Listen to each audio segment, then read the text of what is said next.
¿Cómo están? Qué gusto que estén hoy con nosotros. Soy Ivette Leonardi, editora general del diario La Estrella de Panamá, y estoy muy feliz y emocionada de que estén acompañándonos hoy. Y sé que también la emoción invade a quienes estuvimos detrás de este proyecto para destacar el rol de la mujer.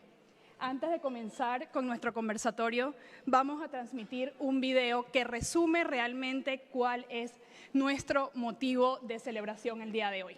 Adelante, video.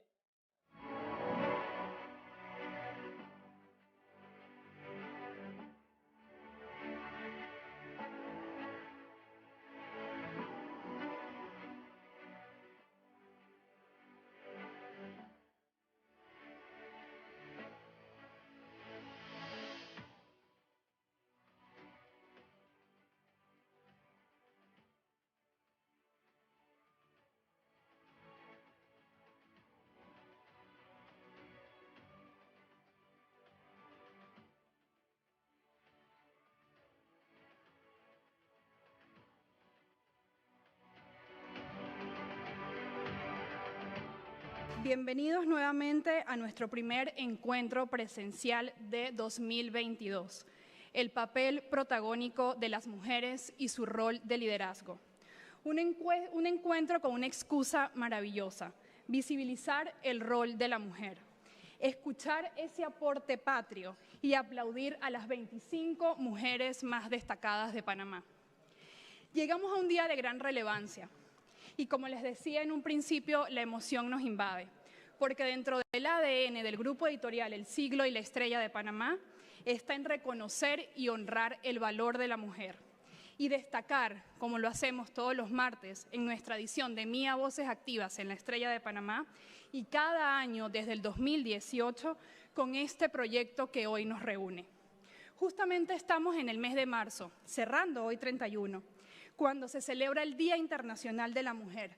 Pero esta efeméride no puede estar completa ni considerarse una celebración plena hasta que no exista una niña en el mundo que no sea obligada a contraer matrimonio, hasta que la mujer no sea minimizada por radicalismos religiosos, hasta que desaparezca la brecha salarial, hasta que nosotros, los periodistas, no tengamos que titular con la primera mujer conductora de metro o la primera mujer presidenta de la República, o hasta que las mujeres no logremos la tan ansiada equidad. Hoy tenemos un panel de mujeres extraordinarias que rompen paradigmas, que abren la puerta a las futuras generaciones y que me enorgullece presentar porque las conozco por sus méritos y por sus hazañas y porque también han sido galardonadas como una de las mujeres más importantes y más destacadas de Panamá. Ellas son, en cultura, Amanda Destro, un aplauso por favor para ella.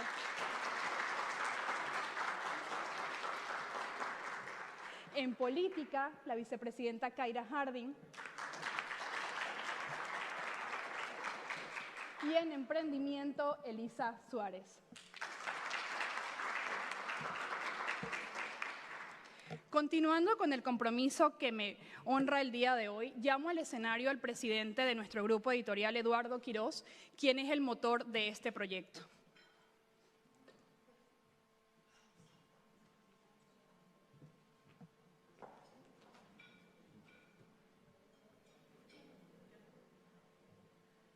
Buenos días. En primer lugar, quiero darles la más cordial bienvenida a todas y todos por acompañarnos esta mañana. La motivación y lo de motor, nada que ver, es un equipo impresionante el que con mucho esfuerzo ha trabajado en este proyecto que tuvo su origen hace 4 años. Hace 4 años, ¿y cuál fue la real motivación que nos llevó a esto? Hace 4 años entendimos que el rol de la mujer en nuestras propias redacciones había cambiado de manera radical, porque llegaban periodistas que ya tenían años de experiencia y nos decían, yo recuerdo cuando éramos 2, yo recuerdo cuando fuimos 3, y nos narraban esas historias en la redacción y pasamos a entender que hoy en día eran mayoría, el 51% o más, y que en realidad los varones éramos no solamente cada vez menos, sino que nuestro nivel de influencia era cada vez menor. Las redacciones del diario El Siglo y La Estrella de Panamá hoy en día son fundamentalmente redacciones en las que la influencia de la mujer es fundamental y determinante. En ese sentido, dijimos, ¿cómo podemos? Bueno, no es cierto, debo decir algo antes. Además, empezamos a descubrir, y en el periodismo, las fuentes son fundamentales. Las fuentes lo son todo. El periodista que no tiene fuentes tiene casi nada. Lo más probable es que termine inventando, y entonces sería tan periodista como Gabo García Márquez cuando inventaba historias periodísticas, ¿no verdad? Y no había fuentes porque lo mandaban a un pueblito por allá donde no tenía con quién hablar y entonces las inventaba. Y qué bueno que las inventó. Pero el periodismo necesita fuentes y empezamos a descubrir que la mayoría de las fuentes en las redacciones eran mujeres y que en los temas fundamentales, y no voy a decir uno más importante que otro, pero que en los temas fundamentales cada vez más las mujeres eran fuentes de valor. En ese sentido dijimos, ¿cuándo vamos a empezar a destacar ese rol? Y por supuesto, en esta ola enorme en la que el mundo, creo que no podemos decir que no, ha avanzado, en el reconocimiento, en el destacar, en el poner en valor, en el empoderar el rol de la mujer en la sociedad, nos sumamos a él. Nos sumamos como uno más, con un proyecto modesto que nació hace 4 años, pero que buscaba que mujeres nos contaran a quienes consideraban que eran mujeres destacadas.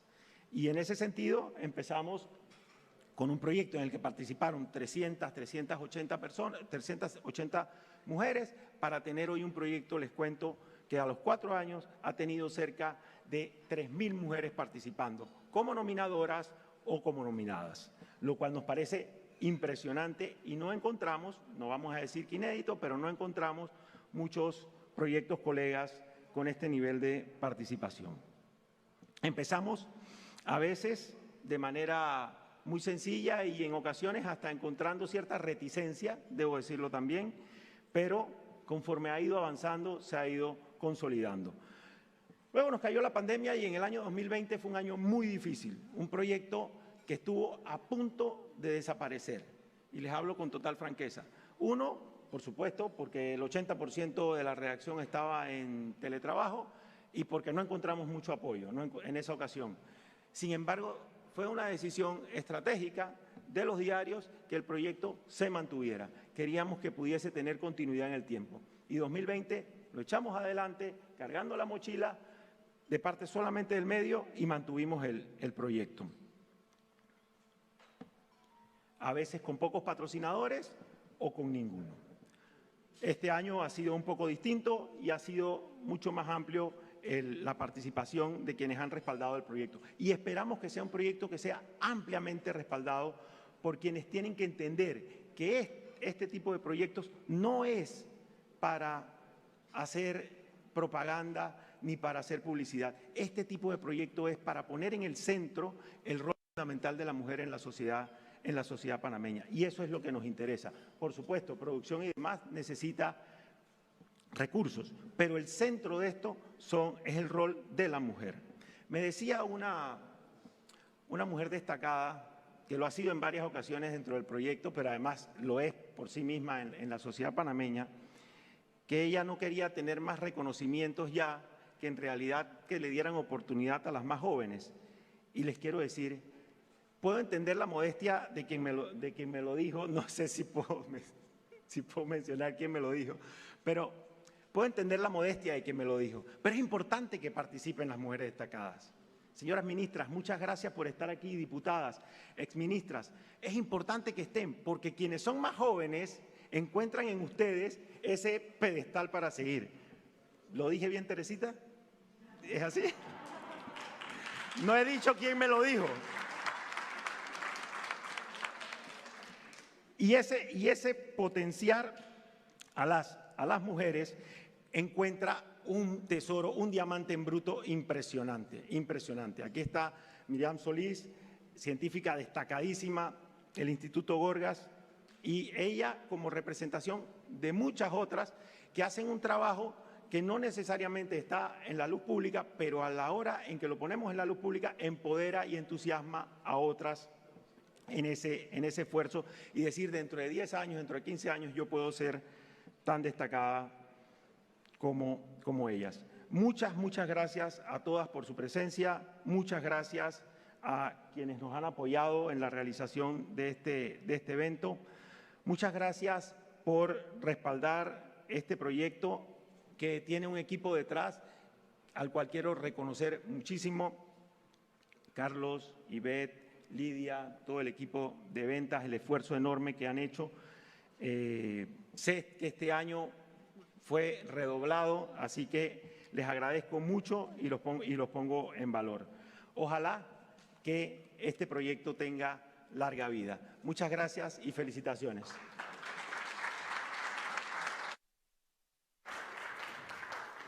Muchísimas gracias, Eduardo. Y bueno, me complace en invitar a la vicealcaldesa Judy Meana al escenario, un ejemplo de determinación para muchas que aspiran a llegar a puestos de decisión. Bienvenida, vicealcaldesa.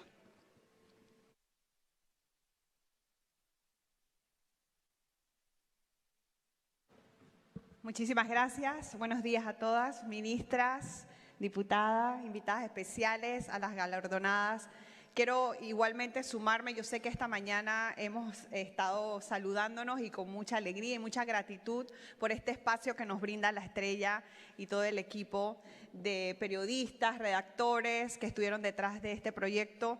Y cuando en la alcaldía nos enteramos de estos premios, no dudamos en apoyarlo porque tenemos la oportunidad este año de sumarnos a este tipo de cruzadas, principalmente con el tema de la mujer, porque en esta administración tuvimos la oportunidad de presentar ante el Consejo Municipal, recién tomamos posesión en la alcaldía junto al alcalde José Luis Fábrega, la creación de la Oficina de la Mujer. Y esta iniciativa vino del acercamiento de diputadas de la Comisión de Mujer que nos propusieron instalar en nuestra institución esta oficina para acompañar a las mujeres que están en situación de vulnerabilidad. Y este año, en conmemoración del Mes de la Mujer, ampliamos la oficina a Oficina de la Mujer y Equidad, algo que nos llena de mucha energía porque estamos en medio del proceso para lograr el sello de igualdad. La Alcaldía de Panamá ya tiene la calificación bronce, aspiramos poder llegar a más, no por tener un galardón o por ganar un premio, sino porque realmente la alcaldía es una institución que siempre está como en primera línea para el ciudadano. Somos la primera cara. Y personalmente me tocó experimentarlo durante el periodo más crítico de la pandemia, donde en medio de tanta incertidumbre, los ciudadanos empezaron a clamar por ayuda y la primera institución o primera autoridad que buscaban el gobierno local, los representantes y la alcaldía. Entonces, en ese caminar, cuando tuvimos al frente de entrega de alimentos, de acompañar al gobierno nacional, cuando el presidente Laurentino Cortizo nos convoca a los gobiernos locales a atender a los ciudadanos, quiero decirles que mi mayor impresión fue ver que en los momentos más críticos donde los ciudadanos se sentían en medio de incertidumbre, de no saber qué iba a pasar durante el confinamiento con los alimentos, en esos cierres de calle que me tocó atender, quienes estaban al frente eran mujeres. Y eso me impactó muchísimo por el liderazgo que tienen las mujeres, hablando de ese liderazgo sencillo, ese liderazgo que a veces no se mira, que a veces no se publica, o esas heroínas anónimas, que son esas mujeres que pensando en sus hijos, pero también elevan ese liderazgo a pensar en su comunidad. Y estaban enfrente de los cierres de calles, de una manera determinante, de una manera impresionante cuando me tocaba dialogar y por dentro en ese momento que tú tienes como el sombrero de autoridad, que tienes que buscar el diálogo para evitar que hayan disturbios, para que se vuelva a restablecer la circulación, ¿no? Ver esa mirada de fortaleza de las mujeres, de firmeza, de pelear por una respuesta, por una ayuda. Y lo que les decía, no un sombrero de autoridad, pero por dentro me sentía tan orgullosa de saber que eran las mujeres las que iban al frente para pelear por sus comunidades y por sus hijos. Y en ese caminar también, y yo creo que todos lo vivimos, el estar confinados, y más que nada las poblaciones más vulnerables, nos dio la oportunidad de ver tantos problemas que tenemos en nuestra sociedad que hemos quitado la mirada, temas que hemos dejado pendientes y que el ciudadano pudo ver muy de cerca. Hoy en día cada vez vemos las críticas en redes sociales por situaciones que verdaderamente tenemos que atender y que no solamente son responsabilidad del gobierno, sino que también debemos mirar hacia adentro como ciudadanos qué estamos haciendo. La violencia, las mujeres que estuvieron confinadas con sus maltratadores en casa, cuáles son esos protocolos de atención que estamos poniendo como Estado para defender a las mujeres. El escuchar hace poco una niña de 8 años dando a luz, uno se pregunta dónde está el Estado protegiendo a los menores. Y no es solamente una mirada, sino también como sociedad, como madres, como maestras, como funcionarias. Y ese compromiso que hoy nos pone a ver la mirada de tantas mujeres con tantas historias y logros, nos hace ver la necesidad de destacar más, porque es el ejemplo lo que verdaderamente puede influir en las niñas, en el futuro que queremos para ellas. Y si no destacamos lo bueno, ¿qué ejemplo le podemos regalar? Y por eso apostamos y apoyamos este espacio de la estrella y creemos en que deben hacerse muchísimo más, no solamente en el mes de la mujer, todo el tiempo, buenas noticias, claro, objetividad, imparcialidad, hay que mostrar la realidad. Si uno no muestra los problemas, no se arreglan. Para arreglar los problemas hay que mostrarlos y mostrarlos bien, pero también dejar esos espacios y esas páginas o esos programas o esas noticias para las cosas buenas también que Panamá tiene para nutrir en este momento que necesitamos llenarnos de más valores, llenarnos de más información para tomar mejores decisiones. Así que yo me siento muy orgullosa de poder estar aquí parada en estas primeras palabras y con mucha humildad, porque aquí hay mujeres extraordinarias, mujeres que tienen que recibir su premio cuantas veces salgan, porque yo no creo que deba ser como, no me lo deje este año a mí, ¿no? Porque de verdad son mujeres que están haciendo historia. Y en vida tenemos que reconocérselo. Y cada vez que se ganen su premio, se lo dan. Y así más mujeres vemos ese ejemplo de superarnos y de querer ser como ellas. Porque aquí en Panamá hay muchísimas mujeres valiosas. Y queremos ver más mujeres en puestos de decisión. Y yo les digo, hay que atreverse.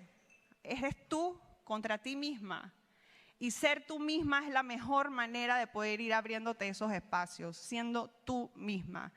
Y bueno, el que hace el bien nunca le falta el premio. Yo sé que ustedes, muchas de aquí, hacen lo que tienen que hacer cuando lo tienen que hacer porque les gusta lo que hacen, no por un premio o un reconocimiento. Pero qué bueno que se pueda reconocer, que pueda quedar plasmado en un suplemento para la historia, para tenerlo en casa, para que se lo muestren a sus hijos, a sus nietos, sus bisnietos.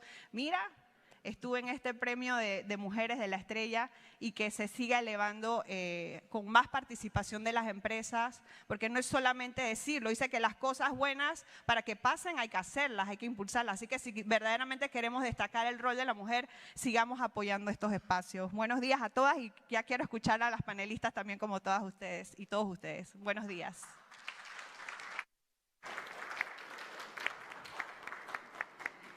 Muchas gracias, vicealcaldesa. De verdad que me quedo con esa reflexión de mujeres referentes. Sin duda alguna necesitamos mujeres para que esas niñas y esas nuevas generaciones crean en que sí podemos lograrlo. Comienzo este panel y este conversatorio con una de las ganadoras de la categoría de Cultura como consultora, Amanda Destro. Amanda nació en Padua, Italia, en 1970. Es la mayor de las 3 hijas del matrimonio de Mauro Destro, italiano, y Tilsa Montesa, panameña. Cuando tenía 8 años, Amanda viajó por primera vez a Panamá junto a su familia. Su formación es en economía, en lenguas y en literatura, y se gana la vida como consultora empresarial. También es traductora e intérprete. Como coleccionista en 2012 obtuvo un premio Guinness Mundial, pero fue en 2016 cuando puso en marcha un proyecto familiar innovador en Panamá, el Museo de Botones Destro, donde exhibe más de 6.000 piezas de esta pequeña prenda de vestir, que a menudo pasa inadvertida, pero que Amanda estudia con pasión y comparte con interés. Amanda también es la presidenta de la Red de Museos y Centros de Visitantes de Panamá. Amanda, bienvenida. Gracias. Amanda, continuando con la premisa de la vicealcaldesa, y también lo leía en una red social, decimos que las mujeres fuertes primero son niñas fuertes. Pero ¿qué tiene Amanda de sus padres que la han hecho llegar a donde está? Porque forma parte de una familia de 3 mujeres.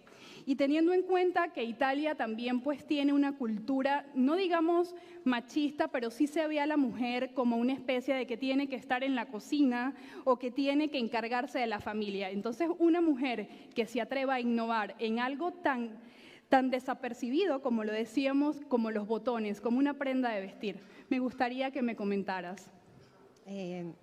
Hay muchas componentes que llevan a todo esto. El hecho de tener la posibilidad de tener 2 culturas es seguramente enriquecedor, por eso la inclusión es tan importante. El hecho de tener una madre que fue la primera geóloga de Panamá, se fue a estudiar en el 1964, yo creo, a Italia y regresó con un título de geología, pues fue algo innovador para la época. El hecho de que el primer regalo que me acuerdo fue un libro sobre Van Gogh. Es importante la trayectoria que la familia seguro le da al joven y las ganas de conocer, las ganas de experimentar, las ganas de superarse, como decía la alcaldesa. Eso es fundamental, la curiosidad que nos lleva a analizar siempre cosas diferentes. Así que sí, son muchos componentes juntos. ¿Y qué la hizo, digamos, ser parte de ese museo? ¿Por qué formó digamos, ese patrimonio cultural que ahora tenemos? Esa fue la idea de la creatividad de mi madre. Viendo esta cantidad de botones que tenía mi abuela, analizó un poco las características de estos millones de botones que había y vio que había muchas historias por contar, mucha tecnología, muchos materiales, mucha creatividad. Y cuando fuimos a verificar no había ningún museo de botones en Centro y Suramérica y pues, ¿por qué no? Vamos a abrir un museo y lo hicimos familiar y nos ha gustado, nos entretiene. Cuando, por ejemplo, comentaba con Julia primero, tengo un museo de botones, Julia me miró, ¿un museo de qué? Efectivamente es algo que para nosotros fue divertido crearlo y es divertido cuando lo presentamos. Claro, totalmente innovador.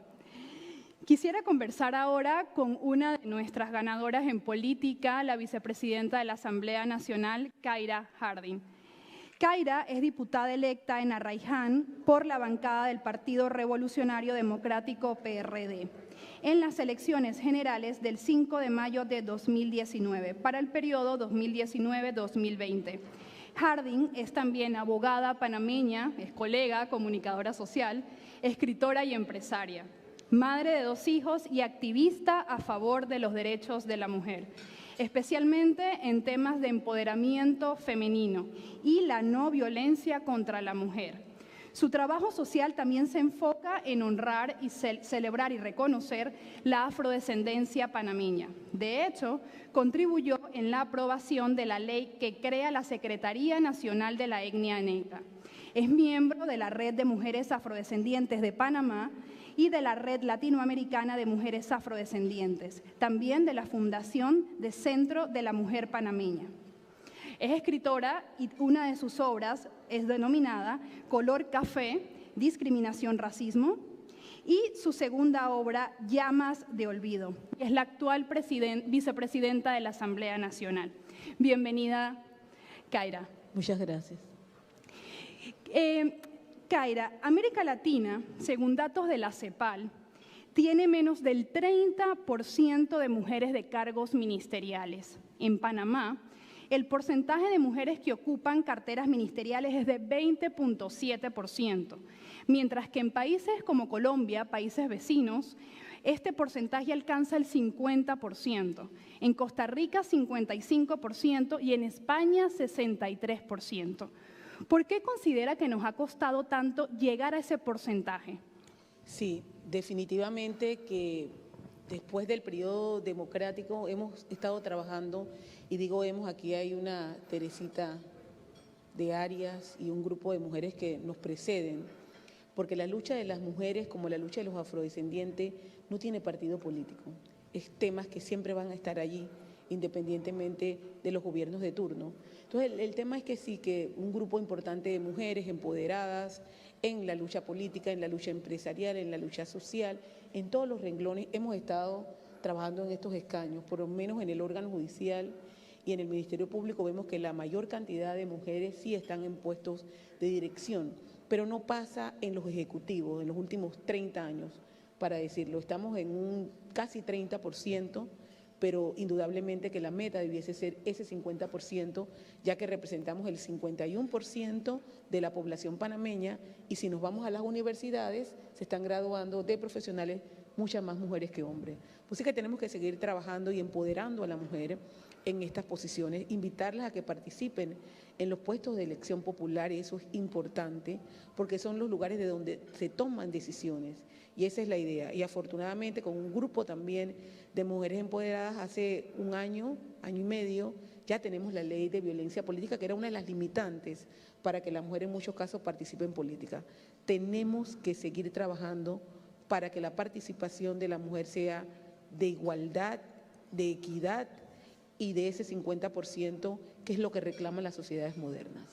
Muchísimas gracias, Kaira. Ahora le corresponde el turno a Elisa Suárez, ganadora de la sección de emprendimiento. Elisa es economista, originaria de La Chorrera. Su padre es un español que emigró muy joven a Panamá. Su familia materna es chorrerana, con fuertes raíces en la educación. Es miembro en APEDE desde 2011 y ha ocupado cargos en Covivienda, Consejo Nacional de Empresa Privada CONEP y la Asociación Panameña de Ejecutivos de Empresa APEDE. Este último gremio ha sido presidenta en 2 periodos. Es esposa, madre y abuela. También es propietaria de una empresa constructora y en el gobierno del expresidente Guillermo Endara fue una de las fundadoras del Fondo de Emergencia Social. También ha sido reconocida como Mujer Destacada del Año en 2013. Según la revista Estrategias y Negocios 2020, Elisa es una de las empresarias más admiradas de Centroamérica. Bienvenida de nuevo, Elisa. Gracias. Bueno, cuando me dices todas esas cosas hasta me da pena. Quiero comenzar comentando que una frase de Simone de Beauvoir: anónimo por muchos años era el nombre de una mujer.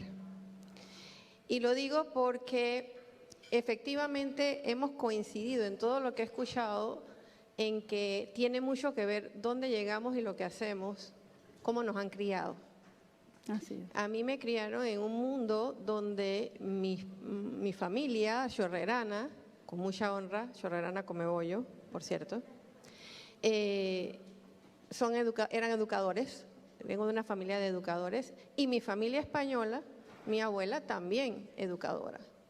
Y me enseñaron siempre que yo era exactamente igual a cualquier otro. No había diferencias en mi familia. Nosotros nos criaron hombres y mujeres exactamente iguales. Y yo ya no soy una niña, comprenderás que yo te estoy hablando de 5 décadas atrás. Es decir, lo que estamos cosechando en este momento con las personas que se criaron en familias como la mía es precisamente mujeres que no teníamos miedo de atrevernos a hacer las cosas, y fundamentalmente nos preparábamos y nos educábamos. Yo creo que eso es el fondo de todo esto: educación, formación madres que nos criaron iguales a hijos hombres e hijas mujeres y no hacían diferencias. Definitivamente yo tuve una familia también que vivió la experiencia de que los hombres tenían cualquier cantidad de hijos. Tengo una cantidad de primos impresionantes, o sea que soy como familia de la mitad de mi pueblo, pero esas son las partes culturales que han evolucionado a partir del tiempo. A mí me llamó poderosamente la atención que me dijeran que había ganado ahora un premio porque es en la sección emprendimiento. Y yo decía, pero si yo no soy emprendedora, o sea, en otros casos ponen pues la sección de empresarias y tal. Y me puse a pensar que al final cualquier empresa, desde el día 1, comienza por un emprendimiento. Entonces, efectivamente, la gente relaciona el emprendimiento con el empresariado, porque hay que atreverse, hay que tener ganas de hacerlo y sobre todo hay que prepararse. Y dejar el camino abierto para otras mujeres sí es importante. Yo creo que una de las cosas más emocionantes de mi vida ha sido cuando se me acercan personas que no conozco, mujeres, y me dicen, usted ha sido una inspiración para mí. Gracias a lo que usted dijo en aquella conferencia, yo comencé y cambié radicalmente mi forma de pensar. Y definitivamente si yo logro, o nosotras, con lo que hacemos, con lo que trabajamos todos los días, porque trabajamos más que muchos todos los días en este país, logramos que esas mujeres sientan que también pueden lograrlo. Oye, fantástico, porque estamos abriéndole el camino a otras mujeres para que sigan emprendiendo. Y yo simplemente termino diciéndoles que hombres y mujeres formamos equipo. Lo que necesitamos son las mismas oportunidades. Eso es lo que no podemos perder de vista. Yo vivo en un mundo de hombres. En muchas ocasiones en el Consejo Nacional de la Empresa Privada, que después de 50 años yo fui la tercera mujer presidente, muchas veces la única mujer de un gremio sentada ahí era yo. Ahora llego al Consejo Nacional de la Empresa Privada y te puedo decir que tal vez estamos 50-50 ya en mujeres liderizando gremios. Eso quiere decir que hemos avanzado y que se ha hecho bien. Muchísimas gracias, Elisa. Y como comentabas, llegará el día en que estos temas no nos ocupen tiempo y ya no exista la brecha de género. Perdón, sí, disculpa, adelante. porque nada más para aportar algo desde mi conocimiento del tema electoral que por tantos años he estado involucrada. Tenemos que superar algo fundamental para que haya representación en la Asamblea Honorable. Las mujeres no votan por mujeres. Entonces tenemos que hacer el mea culpa también nosotras. ¿Por qué no estamos confiando en nuestros pares para representarnos? Eso es un estudio a lo mejor sí sociológico que tendremos que hacer en algún momento, pero es importante señalarlo. Así es, sí, es un punto de reflexión que se debería considerar sin duda alguna. Quisiera conversar ahora con Amanda en su trinchera cultural. Amanda, ¿cómo inciden las prácticas culturales para lograr esa tan ansiada equidad? Lo conversábamos ahora con Kaira y con Elisa sobre la representación empresarial y política, pero en la parte cultural tenemos una ministra de Cultura que realmente pues ahora nos representa como mujer en un ministerio y este gobierno también le ha abierto las puertas, pero en la parte cultural, ¿cómo inciden? Muchísimo, muchísimo, porque nosotros como parte de cultura estamos alineados con los objetivos de la Agenda 2030 y uno de los objetivos es la igualdad de género. Así que entre museos y centros de visitantes hay planes comunes y entre estos planes están estos temas. Así que seguramente hay un impacto también desde el punto de vista de la parte cultural. En la Junta Directiva de la Red de Museos somos 6 mujeres y un hombre. Aquí tenemos que luchar para la paridad de género del otro género.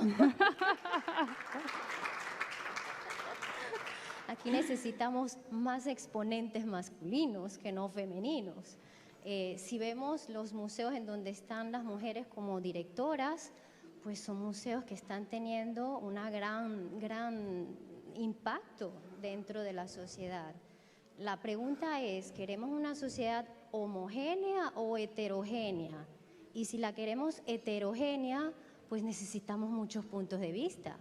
Así que hombres, mujeres, todo tipo de inclusión debe haber, porque eso es lo que nos enriquece. Escuchar varias campanas y después tomar un rumbo único.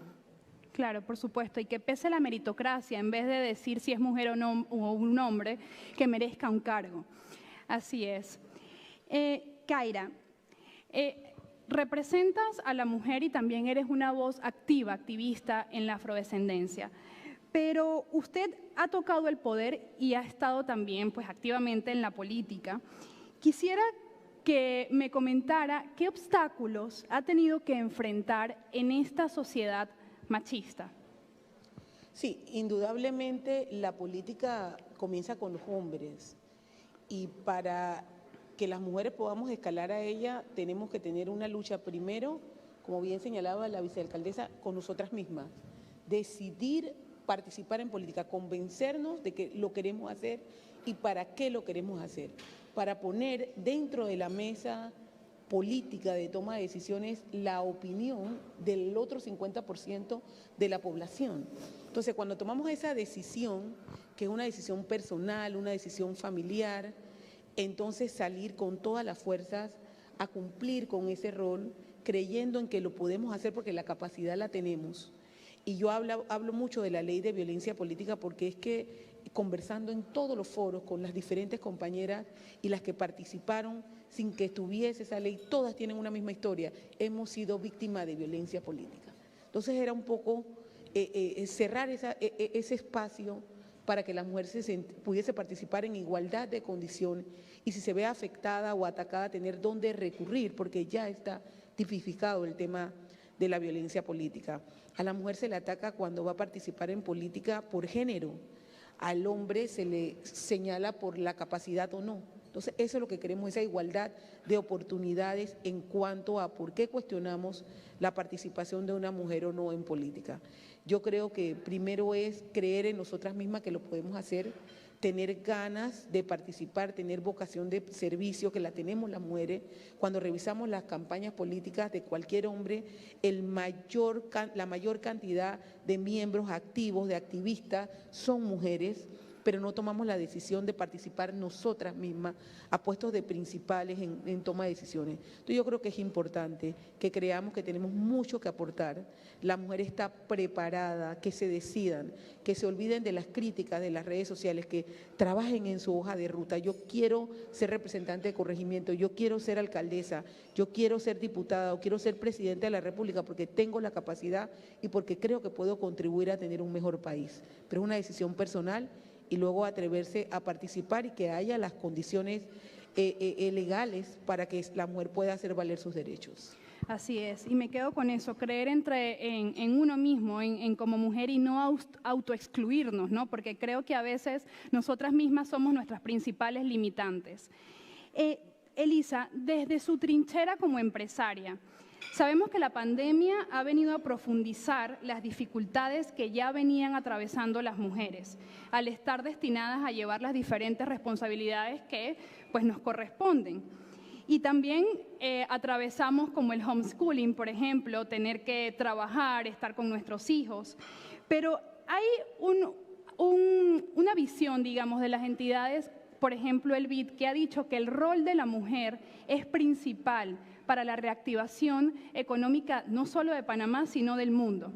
Entonces, ¿cuál cree que será nuestra mayor responsabilidad? Bueno, definitivamente la pandemia golpeó fundamentalmente a las mujeres en el mundo y en Panamá no fue diferente. De hecho, en encuestas que hemos realizado desde el sector privado, patrocinadas por organismos internacionales, hemos podido constatar que nosotros hemos retrocedido en estos 2 años 14 años en el tema de contratación de mujeres, porque los contratos que menos se han reactivado precisamente son los de las mujeres que se tuvieron que quedar en la casa dando clases con los niños o cuidando a las personas de tercera edad, o personas mayores o con discapacidades. Entonces, esa es una realidad numérica que tenemos que ver cómo vamos a enfrentar. También hay otro dato interesante. En América Latina, la disparidad de salarios es del 14% entre hombres y mujeres. En Panamá, nosotros hemos logrado que sea del 11%. Digo, todavía es una disparidad, pero no estamos tan mal como en otros países. Parece que vamos por buen camino, hay que seguir así. Pero un dato fundamental para entender cómo incide la mujer en el tema de la recuperación económica es que también, por estudios que se han realizado, los países que logran que haya menos diferencias entre hombres y mujeres y mayores oportunidades, logran hasta un 30% de mejoría en su propio Producto Interno Bruto. O sea, estamos hablando de mucho dinero si la mujer no tiene estas barreras que tenemos en los países latinos y en algunos otros países de otros continentes no tan avanzados como Europa o Norteamérica, etcétera, etcétera. Y otro tema interesante es que una empresa que contrata mujeres en temas de liderazgo de juntas directivas, etcétera, etcétera, de gerencias, consigue alrededor de un 17.3% más ingresos que aquellas que no las tienen. Entonces, estadísticamente está probado que el tener mujeres en puestos de mando y liderazgo no solamente ayuda a la empresa per se, ayuda a los propios países. Entonces, estas barreras tenemos que vencerlas. A los empresarios hay que hablarle en términos económicos y no tenemos que ser honestos con eso. Funcionan a través de pérdida y ganancia, oportunidades, riesgo. Entonces, si nosotros entendemos esa filosofía, podemos entender el impacto que tienen las mujeres entonces en todos estos datos. Yo no puedo evitar hablar de números porque también soy economista y mi mente trabaja un poco en función estadística, pero es que las estadísticas son las que nos permiten saber dónde estamos ubicados. Si no lo utilizamos, no podemos corregir aquellas cosas que no están bien. Así que yo creo que la campaña de aquí en adelante, desde el sector privado, es lo que estamos haciendo a través de CONEP con su comisión de mujer, que se ha incorporado todas las comisiones de mujer como la de APEDE también a esa comisión de los diferentes gremios, donde estamos haciendo todos estos estudios, estas mediciones, pero sobre todo donde estamos tratando de hacer docencia con los empresarios y sensibilización para que entiendan la importancia de tener a mujeres en sus puestos directivos y en sus cargos de mando y dirección. Así que yo creo que sí tenemos un camino que recorrer, lo podemos hacer, tenemos la capacidad de hacerlo y vuelvo al punto, no es una rivalidad entre hombres porque tampoco queremos un mundo que se vuelva, hablamos de lo machista del mundo, pero tampoco queremos un mundo que las mujeres dominen el mundo como Pinky Cerebro, ¿qué vamos a hacer para dominar el mundo? No. Queremos un mundo donde todos tengamos las oportunidades iguales y donde al final, como equipo, 50%, 50%, trabajemos para que tengamos un mundo más justo y más equitativo. Yo creo que eso al final es lo que buscamos. Así es. Muchísimas gracias, Elisa. Quisiera esta tercera pregunta, Amanda, volviendo a la parte cultural, porque aquí tenemos tres voces de diferentes sectores y realmente pues eso nos curte muchísimo para tener una mejor perspectiva, ¿no?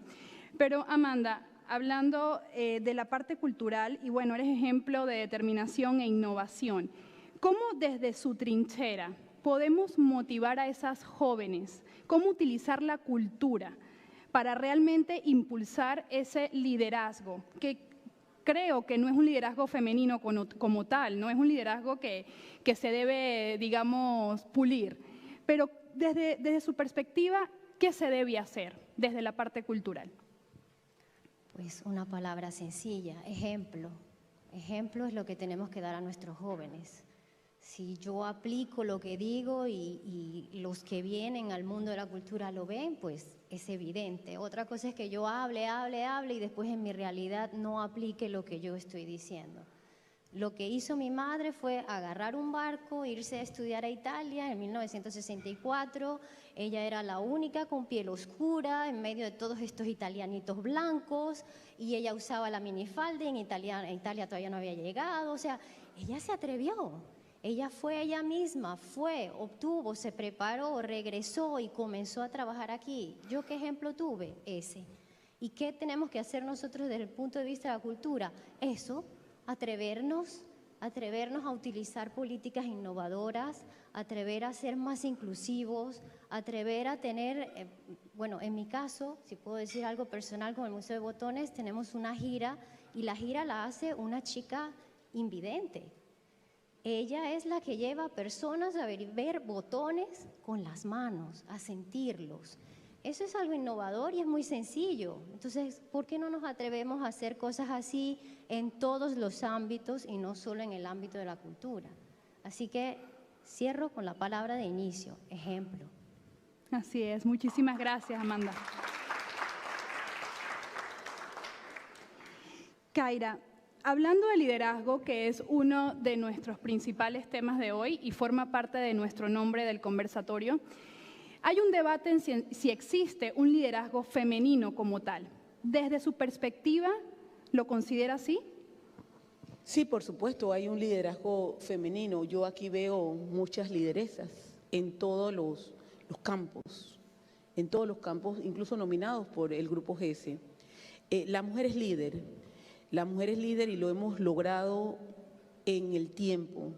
¿Nos hace falta más? Sí, nos hace falta más, pero estamos liderando y eso es lo que está llevando a que haya más presencia en el grupo empresarial de mujeres y que en este momento haya presencia de mujeres, por ejemplo, presidiendo comisiones en la Asamblea Nacional, y hemos logrado también de que las 3 últimas presidencias de la Asamblea haya la presencia de una mujer en la Junta Directiva, y nos vamos a verla en cualquiera de las esferas. Hay algunas creando museos de botones. Entonces, eso es parte de ese liderazgo. Sí hay liderazgo. ¿Qué hace falta más? Hace falta más, pero la mujer, en las últimas décadas, hemos logrado una década, quizás 2, mantener un liderazgo que tenemos que seguir trabajando y ha sido, como bien señalabas, parte de ese ejemplo que hemos visto de otras generaciones. Yo quiero finalizar diciendo que ese ejemplo del que hablaba mi antecesora es importantísimo y es con lo que tenemos que predicar en la sociedad y en nuestras propias casas. Cuando educamos a los hijos, si no lo educamos con el ejemplo, es difícil. Y cuando somos parte de esa gente que nos mira en la sociedad, si también no damos el ejemplo, también es difícil. Y yo resumo esto en 3 palabras. Cuando estamos dentro del liderazgo para lograr cosas, 1, alianzas estratégicas. Nadie nunca puede lograr nada solo. Hay que tener aliados estratégicos. 2, lo que me decía mi abuela, a mí me crió mi abuela paterna y me decía siempre, la mujer tiene que tener carácter. Si no tienes carácter, tampoco puedes lograrlo. Y finalmente, nunca rendirse. Gracias. Así es, gracias. Hablando de esos aliados estratégicos, también nosotras las mujeres vemos como una especie de tribu, ¿no?, que nos acompañan también a seguir adelante. Y hay muchos que nos dicen a diario que no es compatible ser profesional y ser madre, por ejemplo, ¿no? Y las cargas familiares no están equilibradas en la mayoría de los casos. Pero Elisa, esta pregunta es para ti. ¿Crees, obviamente en tu perspectiva de empresaria, cree que debemos o que tenemos que imponer medidas de conciliación que permitan compatibilizar esta realidad? No entiendo lo que me estás preguntando. Medidas que compatibilicen ambas cosas. O sea, señores, nosotros tenemos que educarnos en aprender a desarrollar nuestros roles sin tener que abandonar ni uno ni el otro. Eso se llama capacitación. Esa es la medida. Capacitación, organización y, por supuesto, que necesitamos una familia que nos apoye. Yo, gracias a Dios, he tenido desde siempre una familia que me apoya en las decisiones que tomo. Pero también sé que hay momentos en que yo llego a mi casa, cierro la puerta y mi familia es lo más importante. Entonces, cuando usted logra ese balance, es que usted puede entonces desarrollar muchos roles a la vez, porque yo tengo un tercer rol que es de abuela. Entonces me toca también los fines de semana, porque no soy una abuela que trabaja, así que no estoy todo el tiempo, no soy de las que cuido nietos, ni te digo nada de eso, pero he tenido la dicha, tal vez, de aprender a ser tan organizada que yo hubo momentos en mi vida que tenía muchísimas responsabilidades, pero estaba todavía en formación. Mi agenda se dividía en espacios de 15 minutos y yo no lo estoy echando cuento. Decidía qué cosas y a través de qué lugares iba a llegar primero a los sitios para hacerlo de tal manera que pudiera cumplir con todas mis responsabilidades. Eso es ser organizado. Si usted no se organiza, su vida, señores, su vida es un caos en el trabajo y en la familia. Como usted lleve su familia, usted va a llevar también su trabajo. Entonces hay que ser organizados, prepararse, hacer esfuerzos. Aquí yo sé que Teresita me regaña porque me va a decir que yo siempre digo que yo no veo por qué tengo que estar haciendo leyes que obliguen a hacer tal cosa por las mujeres. Entonces ella me habla de, ¿cómo es el término? El reforzamiento positivo, acciones afirmativas. Yo le digo, tiene que ser por capacidades, pero bueno, esa es una discusión de otro momento. Pero lo importante es que nosotras podamos entender que nuestra mente, nuestro cerebro tiene que trabajar en función de las metas que nos ponemos y priorizarlas. Nosotros tenemos prioridades. Mi prioridad, a pesar de todo lo que yo hago el día de hoy, es mi familia. No hay otra cosa. Mi familia está por encima de cualquier cosa. Mis hijos, mi esposo, ya tengo 40 años de casada, así que no he dicho que no me haya pasado trabajo en esos 40 años. He pasado de todo, pero ahí estamos, al pie del cañón. ¿Por qué? Porque nuestra prioridad, el día 1, fue nuestra familia. Entonces yo creo que si nosotros hacemos eso, podemos hacer compatible el seguir adelante también en la vida profesional, que estos 2 años, tengo que decirle, ha sido sumamente exigente, ha minado nuestra propia salud. Yo he sufrido las consecuencias de salud de 2 años de estar sentada a veces desde las 7 de la mañana hasta más de las 8 o 9 de la noche en reuniones. Sobre todo los 3 primeros meses de pandemia fueron muy complejos para el sector privado y se pagan las consecuencias de no moverse. Aquí todas las que son STEM, las mujeres que hacen científicas y todo eso saben que si no hacemos ejercicio pagamos las consecuencias. Pero bueno, al final uno lo hace por el país. Personalmente, mi única motivación es que a mi país le vaya bien, porque yo quiero que a mi familia le vaya bien, yo quiero que a ustedes les vaya bien. Es mi única motivación y Dios quiera que muchos más sigamos ese ejemplo. Panamá primero, porque si a Panamá le va bien, a todos nos va bien. Así es. Muchísimas gracias. No quiero quitarle mucho tiempo a quienes nos acompañan hoy, pero me quedo con 4 cosas que espero resumir lo que nos han conversado hoy, incluyendo la intervención de la vicealcaldesa, pero me quedo con prioridad, me quedo con ejemplo, me quedo también con las ganas de no autoexcluirnos y me quedo también con la parte de ser referentes. Tengo aquí unas preguntitas por parte del público. Quisiera que esta pregunta va para cualquiera de nuestras 3 panelistas. Es de parte de Sandra Sotillo y dice, ¿cómo evalúan el papel de la mujer en el actual gobierno? Cualquiera puede atreverse. ¿Quieres que conteste o quieres contestar tú? Pues, ¿quieres que conteste yo? Fíjense, yo evalúo las cosas por competencias, tengo que ser honesta. Para mí no hay una diferencia entre el ministro hombre y el ministro mujer desde el tema de las competencias. Pero sí evalúo algo que me parece muy interesante, que cada día vemos más mujeres en puestos de ministerios, etcétera, etcétera. Pero hay una cosa que las diferencia y es la sensibilidad. Pueden hablar de todo lo que ustedes quieran y yo no voy a hacer juicio de valor si esa sensibilidad es mejor o peor, pero es diferente. La visión de una mujer que trabaja liderizando un ministerio, y aquí tenemos a la ministra de Desarrollo Social, es muy distinta a la ministra de Cultura, por supuesto. O sea, Es distinto porque somos diferentes y no queremos ser iguales, queremos seguir siendo diferentes. Entonces, para mí es atreverse a seguir impulsando y a no tenerle miedo a los retos, no tener miedo. Si yo soy experta en temas de cultura, ¿por qué no voy a ser ministra de Cultura?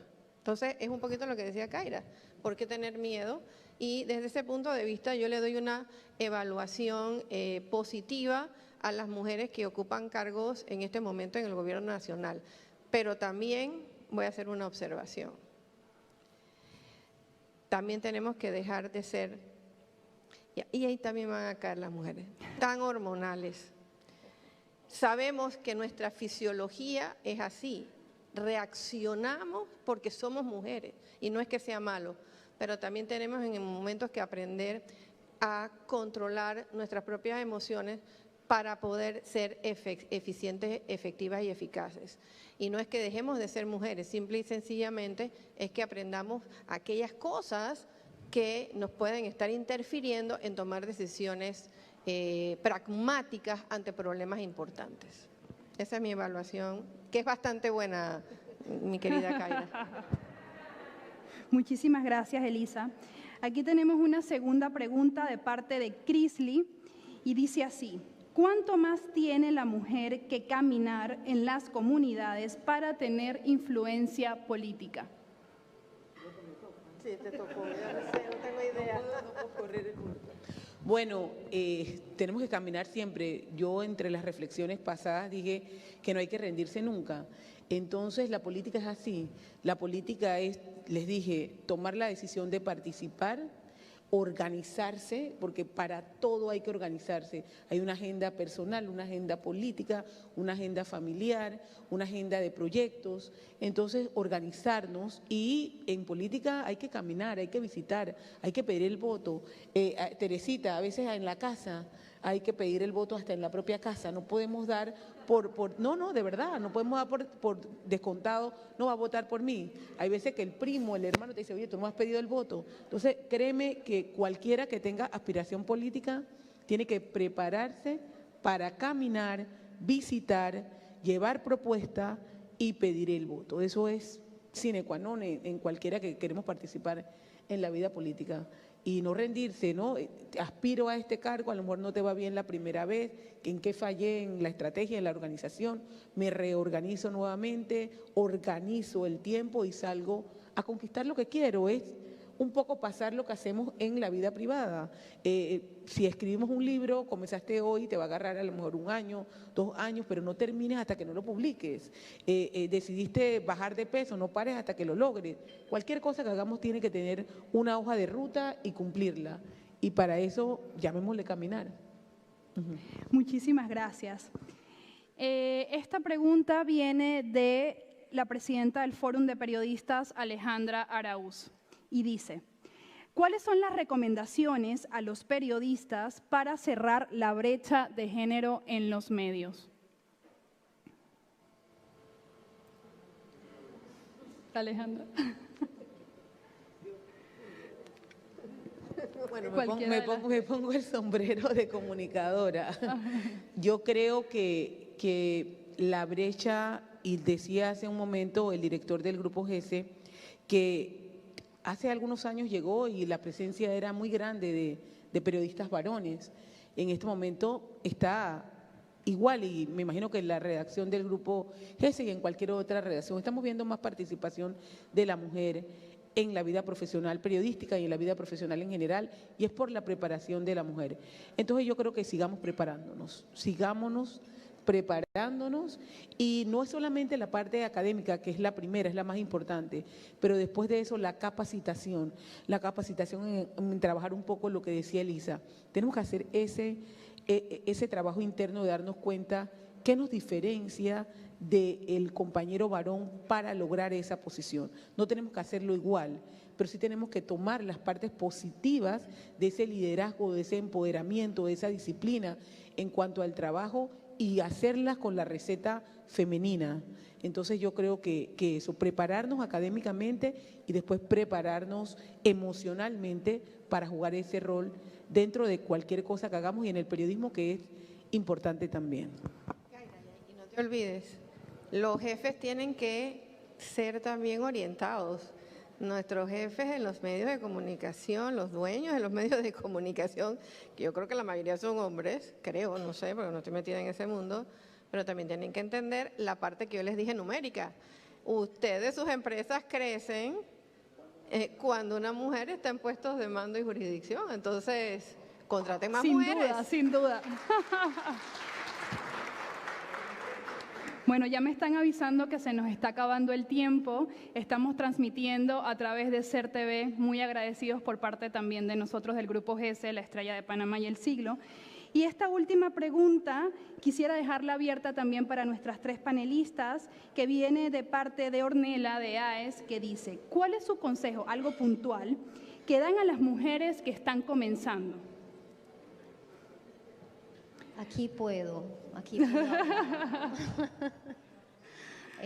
Atreverse a ser sí mismas, no introducirse dentro de un mundo y amoldarse a ese mundo, sino seguir expresando su individualidad, su ser, modificando lo que se pueda modificar, pero no la esencia de lo que es, de lo que somos. Si tienes ganas de dejarte el cabello blanco, déjatelo blanco. Si después tienes ganas de ponerte el cabello rosado, lo pintas de rosado. Si después ves el traje y dices, qué bonito ese azul, el próximo va a ser ese azul, hazlo.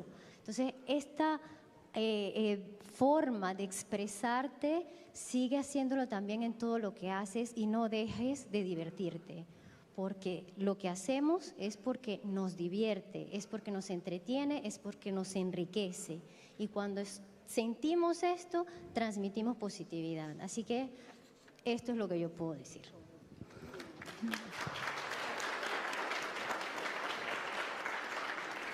Bueno, muchísimas gracias a nuestras panelistas y a nuestra audiencia que nos ha acompañado durante esta hora, creo, si no me equivoco.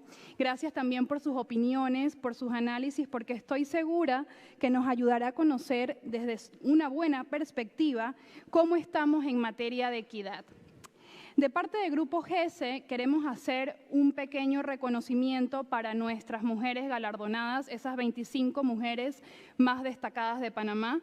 Invito al escenario al director del diario El Siglo, Carlos Atencio, a la editora del Dominical, Esther Arjona, y al director del diario La Estrella de Panamá, Gerardo Berroa.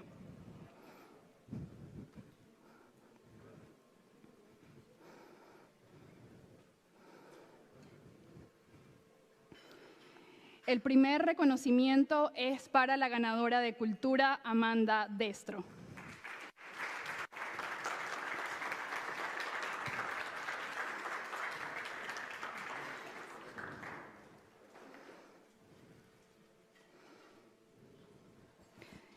El segundo reconocimiento es para Kaira Harding.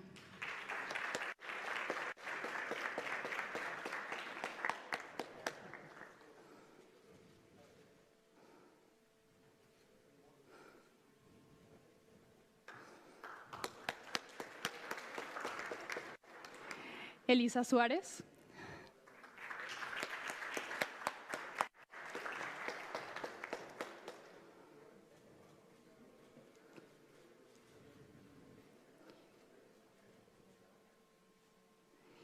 Invito al escenario también a una de nuestras galardonadas, Mayrín Solís.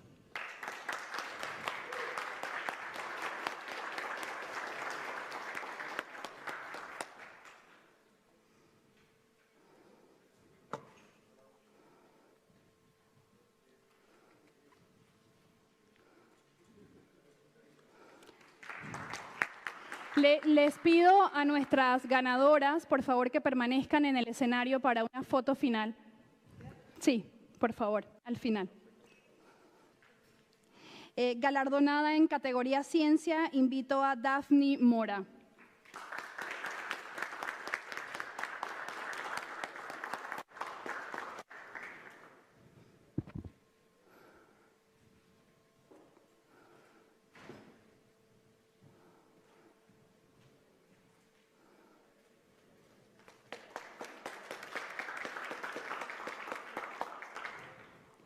En categoría Cultura, la ganadora Giselle González.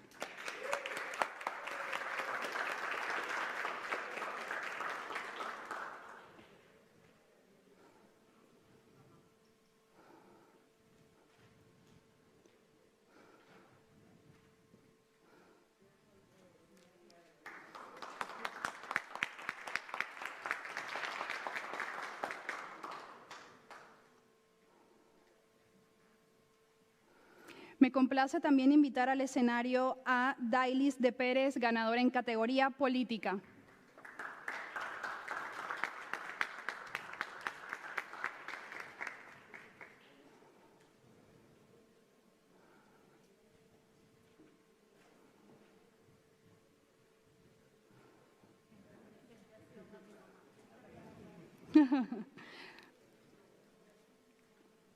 Llamo también al escenario a Mayri Quintero, ganadora en categoría emprendimiento.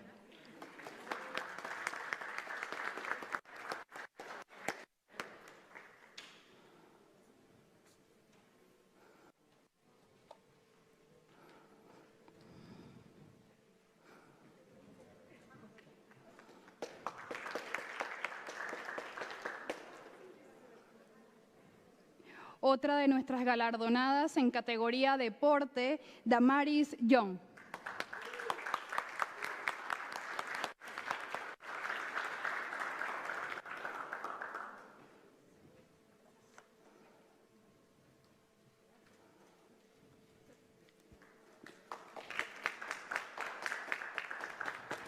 Y finalmente haremos un reconocimiento a Julia Sáez, por ser una de las 100 mujeres que postularon.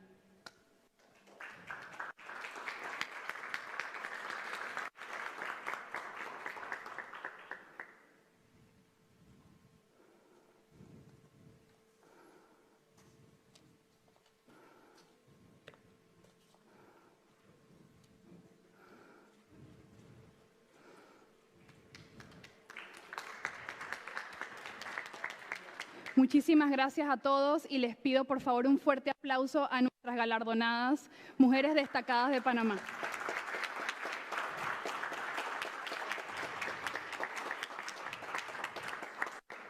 Se puede sentar acá. Muchísimas gracias y bueno, hasta un próximo encuentro. Ojalá que el próximo año veamos las mismas caras que hoy nos acompañan en esta mañana.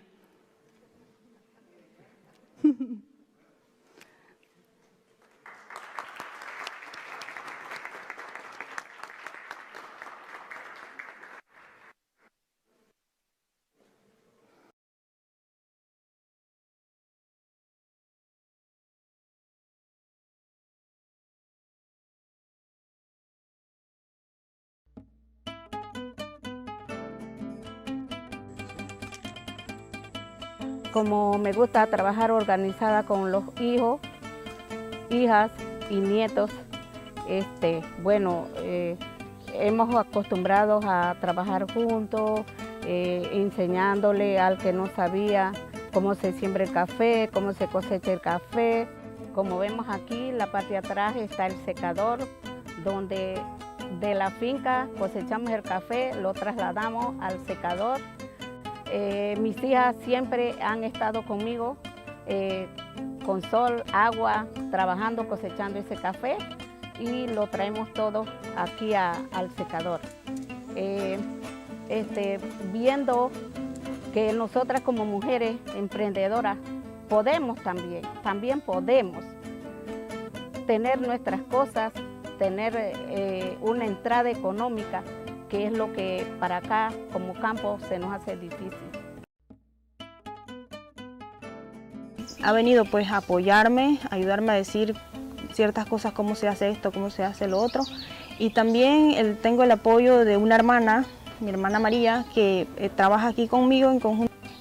Yo con mi mamá, pues que me apoya. Ella viene siempre porque antes de tener esto aquí, pues ella tenía su parcela en la casa, allá tenía su parcela, pero cuando yo comencé aquí, ella ya tenía cierto conocimiento sobre lo que es el culantro y algo otros rubros que ella producía. Bueno, este negocio es algo A mí me ha funcionado muchísimo porque con la venta de los productos que vendemos aquí da para el sostenimiento de la parcela y también para el sostenimiento de mi familia. En Don Lac pues hay muchas mujeres que son socias como mi mamá y muchas otras pues que son mujeres que han emprendido pues este trabajo y se han dado cuenta y nos hemos dado cuenta que así como yo lo hago aquí de trabajar la tierra, muchas otras mujeres lo pueden hacer.